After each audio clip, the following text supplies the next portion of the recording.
안녕하세요. 바울의 투쟁과 성취 17번째 시간이 되었습니다.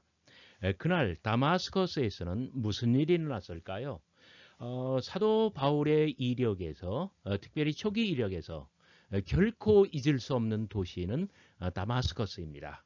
다마스커스에서 그는 그리스도를 만났고 그의 존재 자체가 변화했고 그리고 3년 동안 다마스커스를 중심으로 그는 사역을 펼쳤습니다. 소위 우리가 아라비아 3년이라고 알고 있는 바로 그 기간이기도 합니다. 사도 바울에게 있어서 다마스커스의 중요성, 다마스커스에서 어떤 일이 일어났었는지, 그것이 그의 존재를 어떻게 변화시켰는지 이 시간 저와 함께 살펴보도록 하겠습니다. 다마스커스의 그리스도. 사도행전 9장, 22장, 26장 이야기에서 기독교 박해자 바울은 다마스커스 길 위에서 그리스도를 만났다고 합니다. 그것은 그가 다마스커스에 당도하기 직전이었습니다. 다마스커스로 들어가는 관문에서 그 길 위에서 박해자 바울은 그리스도를 만나 뵙게 되는 것입니다. 자, 박해자의 회심은 그러므로 박해자의 현장에서 일어난 사건이 됩니다. 다마스커스에서 계획대로 그리스도인들을 학살하기 직전에 발생한 사건이 됩니다. 그날 그 사건을 계기로 기독교 박해자 바울은 기독교의 옹호자가 되어서 다마스커스에 들어오게 됩니다. 자, 빛과 소리 사도행전의 드라마. 자, 사도행전 드라마는 감당치 못할 빛 가운데 나타난 소리의 사건으로 말할 수가 있습니다. 9장 3절 호련히 하늘로부터 빛이 그를 둘러 비추는지라. 22장 6절 오정쯤 되어 호련히 하늘로부터 큰 빛이 나를 둘러 비치매. 22장 13절 정오가 되어 길에서 보니 하늘로부터 해보다 더 밝은 빛이 나와 대동행들을 비추는지라. 이렇게 9장과 22장, 26장 모두에서 이 사건은 이 빛과 이 소리의 이야기, 특별히 이 빛이 아주 황홀하게 빛나는 가운데 어떤 이 소리의 사건이 일어나는 것으로 그렇게 묘사가 됩니다. 자, 빛은 존재를 압도하고 그리스도는 소리로 나타나십니다. 9장 4절, 22장 7절, 26장 14절. 바울과 그 다음에 사람들이 땅에 엎드러집니다. 바로 그때 하늘로부터 소리가 들려옵니다. 사울아 사울아 내가 어찌하여 나를 박해하느냐. 다마스커스 길 위의 대화. 자, 사도행전 세 본문 모두에서 다마스커스 길 위에서 호련히 발생한 빛과 소리의 드라마. 이것은 그리스도와 바울 사이의 대화로 발전합니다. 사도행전 그러니까 9장 4, 5절, 22장 7, 8절, 26장 14, 15절. 사울아 사울아 내가 어찌하여 나를 박해하느냐. 주여 누구시니까. 나는 내가 박해하는 예수라. 바울과 그리스도 사이 다마스커스 도상의 대화는 마치 복음서에 나타나는 예수와 베드로 사이 가이사랴 빌립보 도상의 대화를 담고 있습니다. 놀랍죠? 그날 그 사건 가이사랴 빌립보 도상의 대화 때문에 예수님의 정체가 드러났고 베드로의 정체가 변화되었습니다. 바울과 그리스도 사이 다마스커스 도상의 대화는 바울로 하여금 그리스도와의 관계를 완전히 새롭게 정립하도록 만들어줍니다. 자, 사도행전 26장 14절에는 또 특별히 26장에만 이 이야기가 포함되어 있네요. 가시체를 뒷발질하기가 내게는 고생이니라.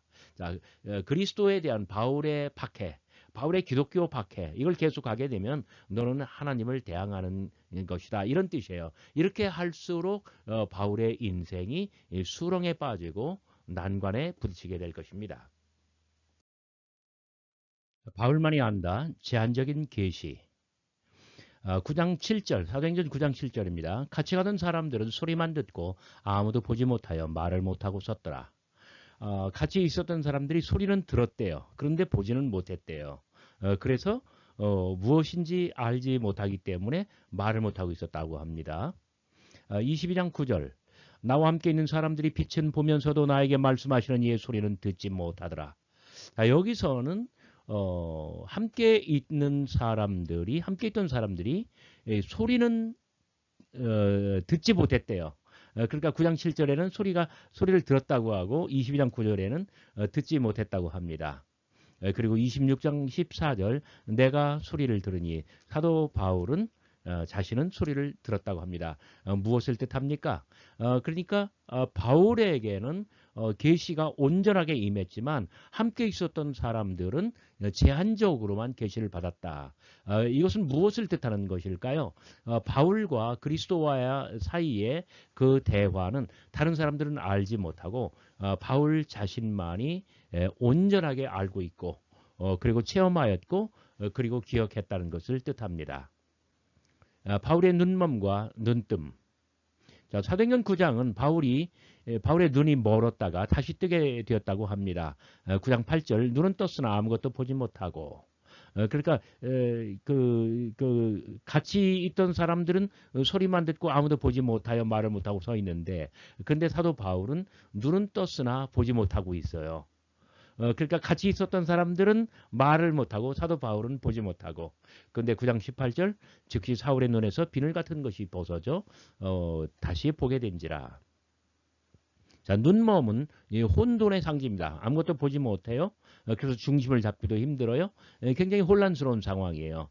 그러나 눈뜸은 무엇인가 새로이 인지하기 시작하고 그리고 어떤 향방, 어떤 방향이 목표가 설정될 수 있고, 그리고 새로 나아갈 어떤 지향이 생겼다는 점입니다. 자, 눈먼과 눈뜸은 일종의 대전환, 일종의 아주 완전한 인생의 변화, 회개의 개념이라고 볼 수가 있습니다.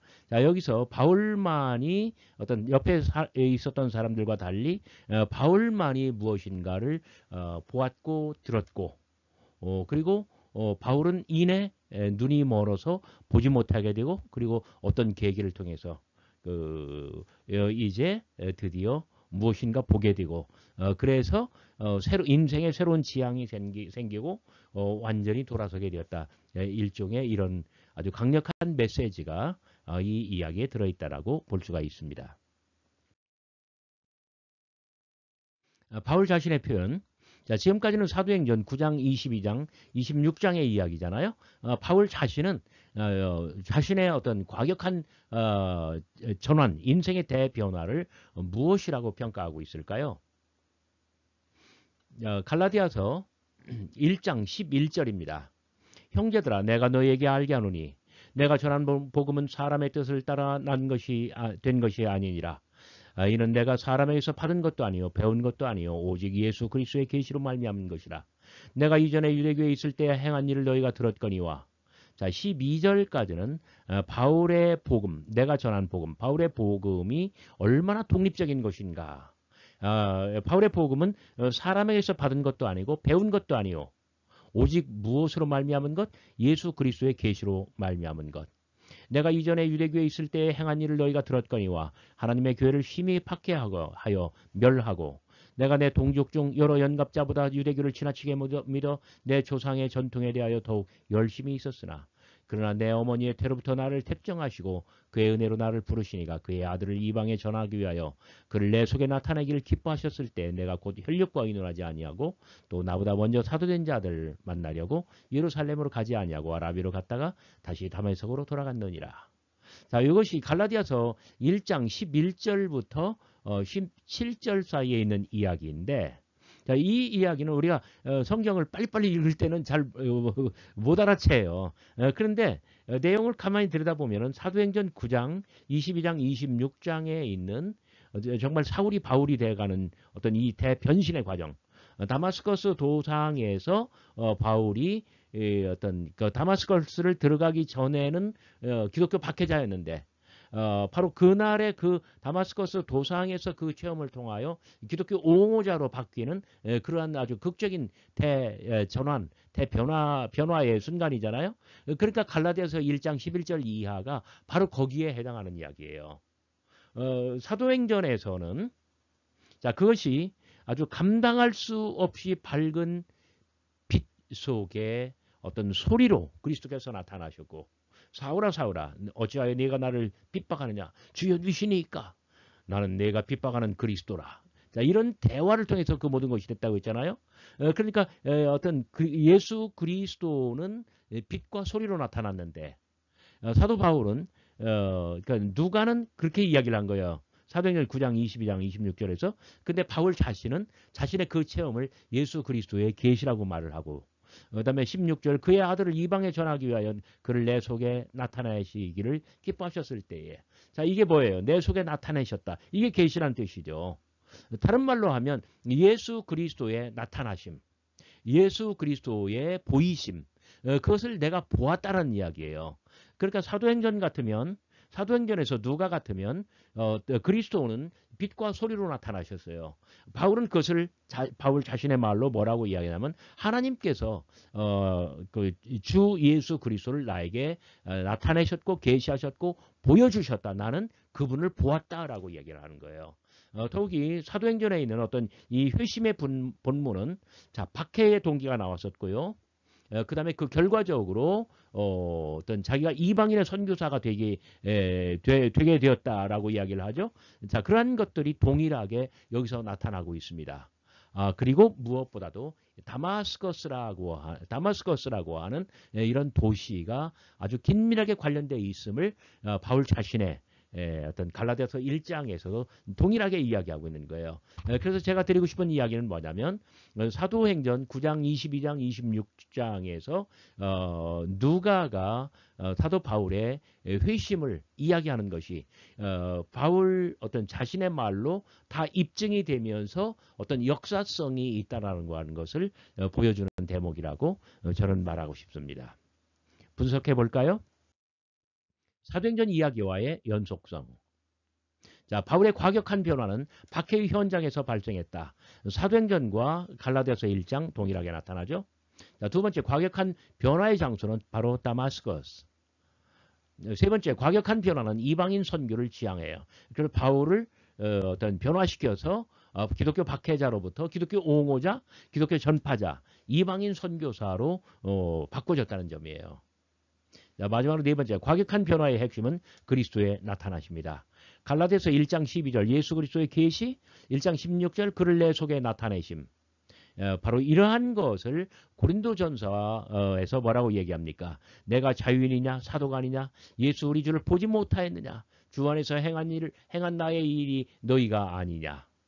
그 후에 야곱에게 보이셨으며 그 후에 모든 사도에게와 또 맨 나중에 만삭되지 못하여 난 자 같은 내게도 보이셨느니라.